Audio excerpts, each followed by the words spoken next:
Well, I feel very proud to be here today with a historical figure in the Aleutians and a historical figure in the bombing and the relocation of the Aleuts and all of what happened from 1941 continuing here in Unalaska. I'm here with Simeon Pletnikoff, who's originally from Nikolski and was here during the war. Would you like to tell me a little bit about Nikolski before we continue? Oh, yeah. Well, I born Nikolski, but the reason I came here in 1938 was there was no job here, so I come here and go to work for NC Company for 50 cents an hour. 50 cents an hour? Yeah. And while I was here, they started building Same Jake Puget Sound construction came here, started building Dutch Harbor, and I went to work there. And I worked on a construction there until November 1941 I got drafted. I see. How old were you when you got drafted, Simeon? 22, I guess, 21 or 22. And when did you come to Unalaska to start working? 1938. So you're a young fella. Oh, yeah. Mm-hmm. Well, why did you join the service? Well, I didn't have no choice. They just drafted me. Yeah. How did you feel about being drafted?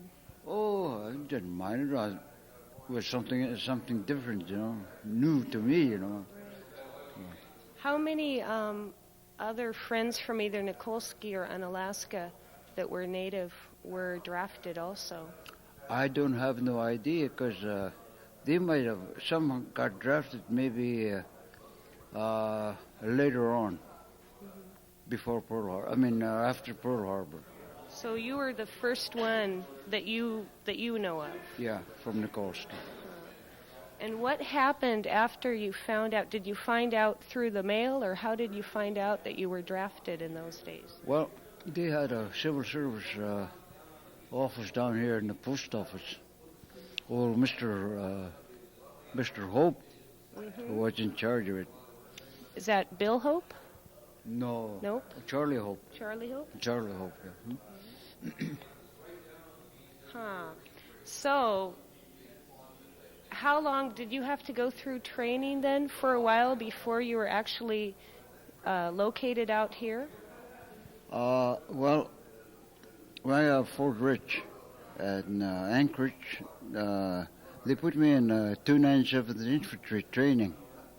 I had my training in infantry until 42 when they bombed here, when they bombed Dutch Harbor. They were looking for a person that traveled in Aleutian Island before, and I happened to be one, so they put me in combat intelligence. Colonel Castor Cutthroat. I went to work for General Buckner on the maps and charts. So you were basically a asset then to the military as far as knowing the areas and the islands and the bays well. Yes, ma'am. Yeah, I was a knowledge of the islands. Yeah, the reason I know them because I used to go out trap blue fox on them islands before the war. So were you on Unalaska for the war, during the war? I came through here, but I never stopped here. I came through here, maybe get on one of the PBYs or World War I submarine going someplace, some island to scout. Can you tell me about one of your most vivid memories and maybe one of your most dangerous services that you were asked to participate in? Well, some were, there's always some kind of dangerous things in Aleutian Islands, the wind and the weather. And they put us on the island so many days They give us so many days, certain hour, come back to the place where they land us. We use these little donut rubber rafts. We fold them up under a bank and hide them, and we got to be there the certain day, a certain hour, so they could pick us up. Either PBY or a submarine pick us up. Well, how did you deal with the winter weather as far as the evenings? Because I know there were many men that were based out here that didn't know how to live on the Aleutians and died of pneumonia. Oh yeah, well, this I think it was 17th Infantry from California came to that too. That was the month of May, but I think they had over about 2,000 casualties, frozen feet and hand. Yeah. And were those shipped back to Anchorage, or? They shipped down back to Lower 48, I guess, and that should never happen because I went to Fort Lawton at Seattle, quartermaster, and I recommend kind of clothes for the troops that are coming to Aleutian. Right. Of course, evidently they never listened to me. Well, I know that someone in town here has a old coat from the war, and of course during those days they didn't have plastic, so we figured there must have been a lot of men that suffered a lot of. Well, the army had this sleeping bag. It's made out of down. You can't use that in Aleutian Island.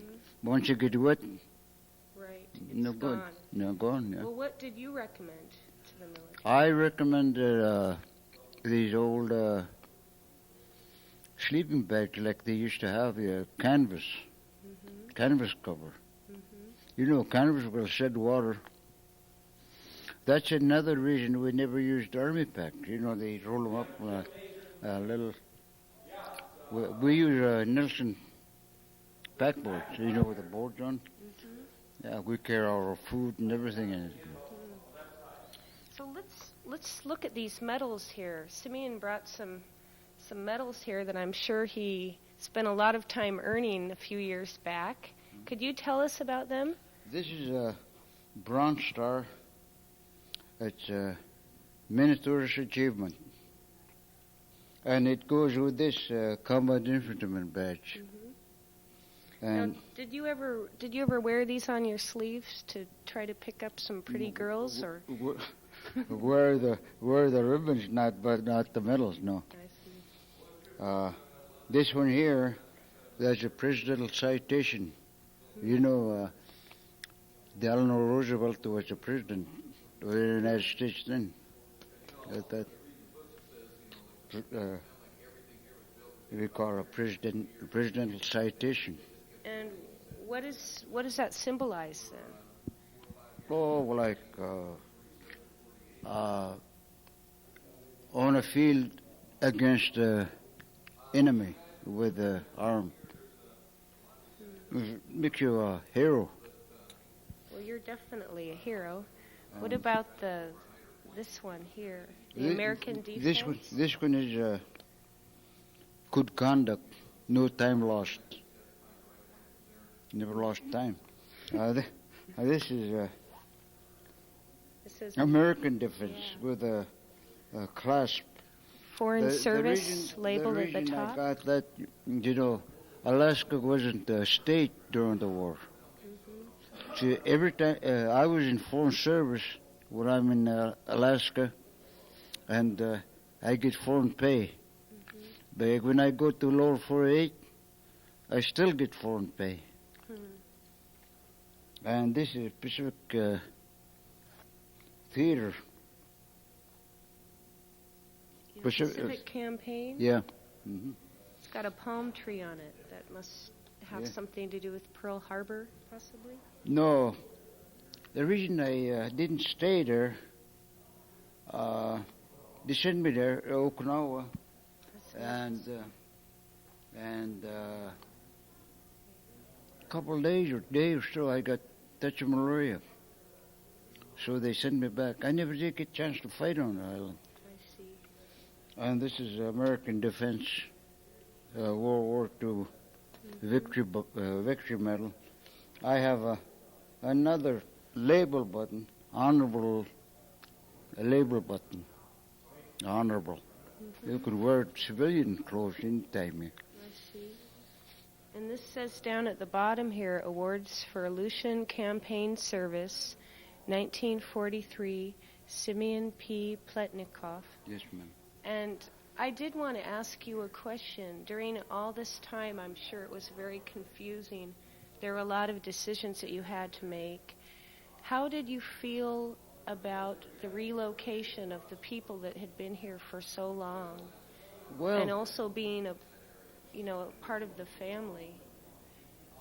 Well, I appreciate that somebody have the idea of relocating the people from these islands, because that's for their own whole life. You can never tell whether Japs could land on these islands. That was the best thing that Army. Whoever done a good job. And before we started this interview, we were looking at some old photos that I'd shown you, seeing if you recognized anyone in the photos from 1939 to 1941. And they're very small faces, so it was hard to, but a lot of the people in the pictures were sent here pre-war to set up the radio station and other structures to possibly get ready. How were they accepted in the community here then at that time? Well, I'll tell you, I didn't come here right after they brought these people back. I see.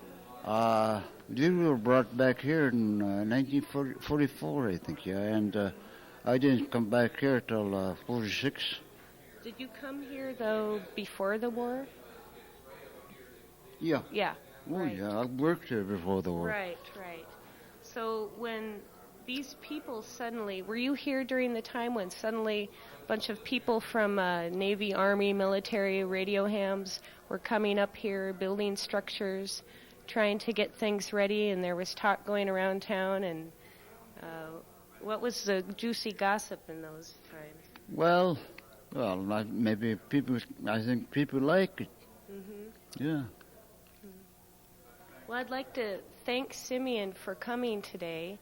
I'm sure there's a lot of people around that are walking around town he's recognized, and people have been bowing down at his feet and wanting to see all his medals and awards, and the community here is really happy to have you come back and celebrate and commemorate this historical event.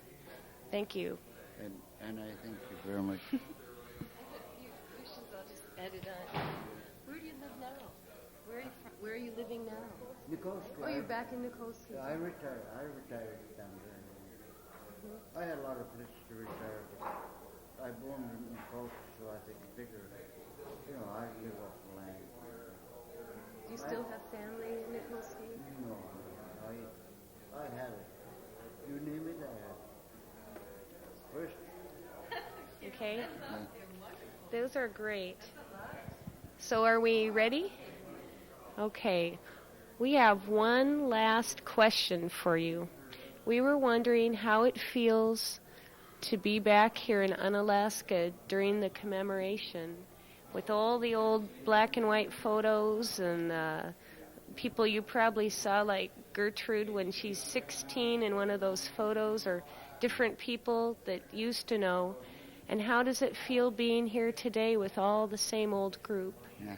Well, I sure appreciate that I could make it from Nikolski to here, because due to the weather, sometimes the plane don't come in, and so I try to come here earlier, and happy to see the people. I used to live here before the war, and that trip to Cold Bay was tremendous. Pretty wild? No, a nice trip. I watched these guys doing somersault over Unimac Pass. Right. Yeah. So did you get a ride out with Tom from Yes, Nikolski? Mm-hmm. Okay, well, Hope we see you around. Simeon's going to be here till Monday. That's what day is it now? It's confusing. A couple days from now, at least, and we'd just like to thank you for coming out here today. It's made it a real special thing for a lot of people here in town. Yeah. Well, thanks a lot. Oh yeah. Look at these awards, folks.